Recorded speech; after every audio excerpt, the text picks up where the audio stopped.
A little bit earlier today, the Prime Minister gave his reaction to the Conservative manifesto. There's a complete hole at the centre of the Conservative manifesto. Nothing in it to help the recovery. Indeed, the measures would put the recovery at risk. Nothing to guarantee that our policing and our health and our schools are going to be properly improved over the next few years, but a plan to put spending in these down. And of course, the biggest beneficiary in this manifesto is the few thousand richest estates in the country who would get an inheritance tax cut of £200,000. So the Conservatives once again have shown public spending cuts, nothing for growth, jobs at risk, and a lack of fairness.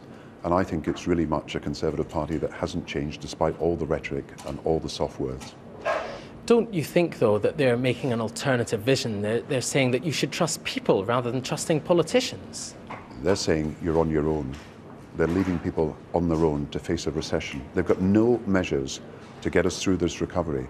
Indeed, their measures would mean that unemployment would rise, businesses would be lost, and the growth that we've fought so hard for would be put at risk.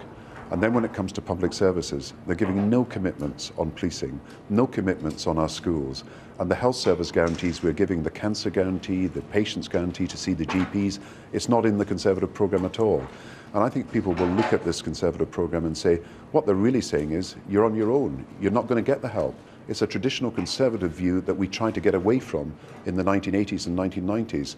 And I remember the pre-1997 days when schools had leaking roofs, when people had to wait 2 years for their operations, where police numbers were falling and crime was rising. And I believe we do not want to go back to that sort of idea of the past, and all the words and all the rhetoric and all the soft music will not disguise the fact that the Conservative Party policies are the same as the policies that we had to get rid of in 1997. Gordon Brown giving his reaction to the Conservative manifesto a little earlier in the day. Well, throughout this general election campaign, our correspondents will be travelling around the country to look at the issues that concern voters locally. Today, we're in the constituency of King